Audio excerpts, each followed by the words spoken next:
lower your voice, turn down your light, because this is not just a story.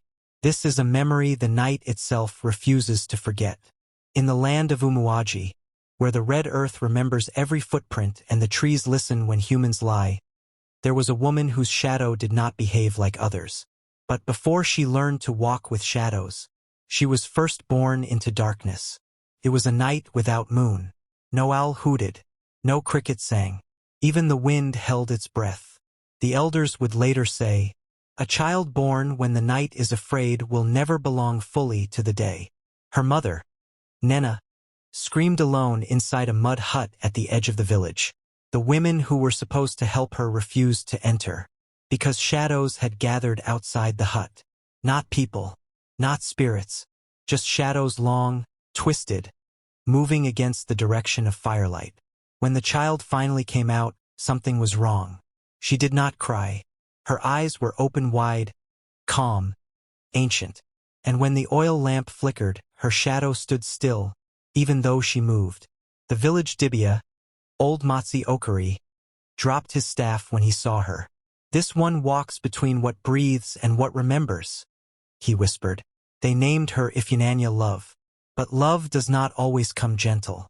At 3 days old, the baby was placed on the ground for the traditional blessing. Every child's shadow must touch the earth. But Ifyinanya's shadow did not fall. It stretched, then slipped away, then returned behind another woman. The woman screamed. That night the woman fell ill, and by morning, she was dead. The elders said nothing. Silence is how villages survive shame. As Ifyinanya grew, strange things followed her. Chickens refused to cross her path. Dogs whimpered when she laughed. Mirrors cracked when she stared too long. And her shadow? It never stayed alone. Sometimes 2 shadows followed her. Sometimes 3. At night, her shadow moved even when she slept. At age 12, Ifyinanya asked her mother, "Mama, why does my shadow come home late?" Her mother dropped the cooking spoon. That night, Nena finally spoke the truth she had swallowed for years. Before Ifyinanya was conceived, Nena had gone to the forest shrine. She was barren, mocked, broken. The spirit there promised her a child. But spirits never give freely. The price? The child will never walk alone. Nena agreed, because desperation makes monsters of prayers. That same night, Ifyinanya heard whispers for the first time. Not voices, memories. The shadows told her names. Names of the dead. Names of the forgotten. Names of those buried without justice. And they followed her because she could see them. On her 16th birthday, the village masquerade collapsed in front of her. Its mask cracked open. Inside was no man, only shadows. And one voice said clearly, "It is time you walk with us." By morning, Umu-Oji was no longer the same village. The masquerade that had collapsed before Ifyinanya lay where it fell. As raffia dry, its mask cracked like a skull. No footprints led away from it. No man came forward to claim it. And everyone knew one rule. A masquerade without a dancer is not tradition. It is a message. Women refused to fetch water alone. Men avoided the forest paths. Children were forbidden from calling names after sunset. And Ifyinanya? She woke up with 3 shadows standing beside her mat. That morning, her mother found her talking. Not praying. Not dreaming. Talking. "Please," Ifyinanya said softly, "I will come tonight." Nena froze. "Come where?" she asked. Ifyinanya looked up slowly. "Where the light cannot follow." From that day onward, shadows began to detach from their owners. A man would sit by the fire. His shadow would slide away and stand behind Ifyinanya. A woman would grind pepper. Her shadow would stretch across the compound and refuse to return. People began to fall sick. Not fever, not wounds. They lost their sleep. They dreamed while awake. They spoke names of dead relatives they had never met. And every time, Ifyinanya was near, whispers spread like smoke. "She is a witch. She eats souls." She was not born right. Children threw stones at her shadow, not her. The stones never landed. They dropped and rolled back. Old Matsi Okuri summoned Ifunanya one evening. He did not ask her to sit. He did not offer cola. He looked at her shadow first, then her face. "You have crossed the listening age," he said. "The dead have found your ears." He drew symbols on the ground. The shadows stepped out of them. His voice shook. "You are not possessed," he whispered. "You are hosting." That night, the shadows finally spoke clearly. They did not scream. They did not threaten. They remembered. They told her stories the village buried. A woman drowned and called mad so her husband could remarry. A child sold to settle a debt and erased from family songs. A man poisoned and blamed on palm wine. Each shadow was a memory denied justice. And they had chosen her because she could carry what others refused to remember. A boy named Chibuzo collapsed at the market. His shadow did not rise with him. It stood behind Ifunanya. The boy's mother screamed, "Give my son back." The shadows answered instead, "He belongs to the truth now."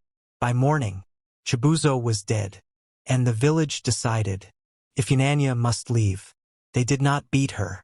They feared touching her shadow. They gave her one calabash of water and pointed toward the forest path. Her mother did not cry. She knew tears do not stop spirits. As Ifunanya walked away, the village noticed something terrifying. Their shadows followed her. The forest opened for her. Trees bent. Owls watched in silence. The shadows walked ahead now, clearing the path. At a clearing where the ground felt warm, she met the first shadow. It had no shape, no owner, just presence. "You are late," it said. The first shadow told her, "You can return and let the village forget again. Or you can walk with us and wake the ground." Ifunanya trembled. "What happens if I walk with you?" The shadow replied, "No lie will survive your footsteps, and no truth will leave you untouched." She looked back once. Umu-Oji was already dim. As she stepped deeper into the forest, her shadow multiplied, not behind her, but in front. And the first shadow said, "By dawn, the dead will be standing." When dawn came, it did not arrive with light. It arrived with movement. The ground beneath Umu-Oji shifted not like an earthquake, but like something turning over in its sleep. Those who woke early swore they heard footsteps, where no feet were supposed to be. At the edge of the village, near the old silk cotton tree, a shadow rose without a body. Then another. Then another. They were shaped like people, but thin, stretched, unfinished. They did not speak. They waited. By the time the sun pushed weakly into the sky, every compound in Umu-Oji had one extra shadow. Even in empty houses, women locked their doors from the inside. Men carried cutlasses that shook in their hands. Children asked questions adults could not answer. "Why is my shadow not following me?" No one could move freely. If you walked, your shadow hesitated. If you ran, it lagged behind. And in the forest, Ifunanya stood barefoot, feeling every shadow pull toward the village like a rope. At the village square, an old woman collapsed. Her lips trembled, and then her shadow spoke for her. "I am Ngozi. I was buried here when I refused a man old enough to be my father." The old woman screamed, because she knew the name. Ngozi was her sister, gone 30 years, declared runaway. The shadow pointed toward the ground, and the earth opened. Bones came up, not one, not two, many, buried without rights, without names, without truth. Each time the ground opened, a shadow attached itself to the person who had stayed silent. Some fell instantly, some begged, some ran. But shadows do not chase. They wait. When Ifunanya walked into Umu-Oji at sunset, the village did not shout. They stepped back. Her shadows filled the square like a gathering of elders. She did not raise her voice. She did not accuse. She simply said, "The ground is tired." Matsi Okuri fell to his knees. His shadow stepped forward. "I sealed mouths," it said. "I turned blood into silence for peace." The crowd gasped. The Dibia wept. "We were trying to survive," he cried. Ifunanya replied, "Survival built on forgetting is still death." Names poured out. Brother accused brother. Mother remembered child. Wife spoke of poison. No shadow lied, because shadows do not invent. They only repeat what was hidden. Truth has weight. By the third night, 3 elders were dead. 2 families fled. The river turned dark. And if Yananya had not slept, the shadows leaned on her, fed from her breath. Her eyes began to dim. That night the first shadow returned. You are carrying too many dead, it said. Justice eats its vessel. If Yananya whispered, I will finish this, the shadow replied, then you will not return whole. At midnight the largest grave began to open. The one beneath the village shrine. The one no one ever spoke about. And from it came a shadow that did not belong to the dead, but to the living sin of Umu-Oji. The village shrine had not been opened in 50 years. Not because it was sacred, but because it was afraid. When the ground beneath it cracked, no thunder followed.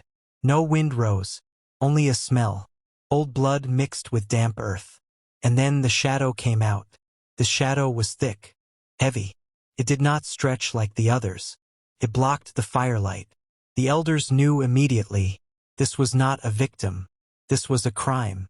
If Yananya's knees buckled, all her shadows turned toward that one. They bowed. The shadow spoke without a mouth. I am what you built your peace upon. The shrine shook. Memories rushed into the air like birds released from a cage. A land dispute settled with slaughter. A whole lineage wiped out at night. Their names erased from songs. The village had buried them together, then built a shrine on top, and called it unity. People tried to run. Their shadows held them down. Mothers screamed. Men confessed. The shadow moved slowly through the crowd. Anyone it touched collapsed. Not dead, but emptied. No memory, no voice. Living bodies without stories. If Yananya stepped forward, her voice cracked. Enough. The shadows hesitated. The great shadow turned to her. You invited us, it said. You must finish it. She shook her head. Justice is not erasing the living. Silence fell. For the first time, shadows listened to a human. The great shadow spoke again. Then speak our names. Restore us to the mouth of the world. So if Yananya did what no one had done. She knelt. She sang. A naming song older than the village. She named the dead. One by one. As each name was spoken, a shadow lifted. Bones sank back into earth. The shrine cracked. When the last name was spoken, if Yananya screamed, her shadows surged into her body. Her shadow tore away from her feet. The first shadow whispered, this is the price. Morning came. Umu-Oji stood quiet. The shadows were normal again. People remembered, but now with pain. The shrine was gone. In its place bare ground. And if Yananya lay still, they thought she was dead. Until her shadow stood up, alone, and walked into the forest. For 3 days, if Yananya did not wake, the village sat with her body in silence. No drums, no wailing, because no one knew whether mourning her would be an insult, or calling her back would be a crime. Her shadow was gone. And in Umu-Oji, a body without a shadow meant one thing. The spirit had chosen another road. At the edge of the forest, hunters spoke of seeing a shadow move without feet, cross streams without ripples, pass through trees without sound. Animals did not flee from it. They bowed their heads. The shadow was not lost. It was carrying something away. On the 4th morning, if Yananya inhaled sharply. Her eyes opened, but they were different. They reflected light like still water. She asked for no food, no greetings, only one thing. Do not sing my name again. The elders understood. Names tie spirits. If Yananya told them the truth, she did not belong fully to the living anymore. The shadows had taken pieces of her future, her children, her long life. In return, the village was free. The ground was quiet. No shrine was rebuilt. Instead, they planted trees. Where bones had risen, disputes were settled openly. Children were taught names of the dead, so forgetting would never return. And at night, shadows behaved. At the first full moon, Ifyananya left. She carried no bag. She cast no shadow. At the forest edge, the first shadow met her. "You are lighter now," it said. She replied, "I am finished." The shadow answered, "You are beginning." Some say she became a wandering spirit, who appears when blood is hidden. Others say she walks between villages, when truth is buried too deep. But all agree on this: wherever injustice sleeps, a woman without a shadow passes by. The elders of Umu-Oji tell their children, "Do not bury wrongs in silence. The earth remembers, and shadows always return. Lower your voice now, because somewhere, a shadow is listening."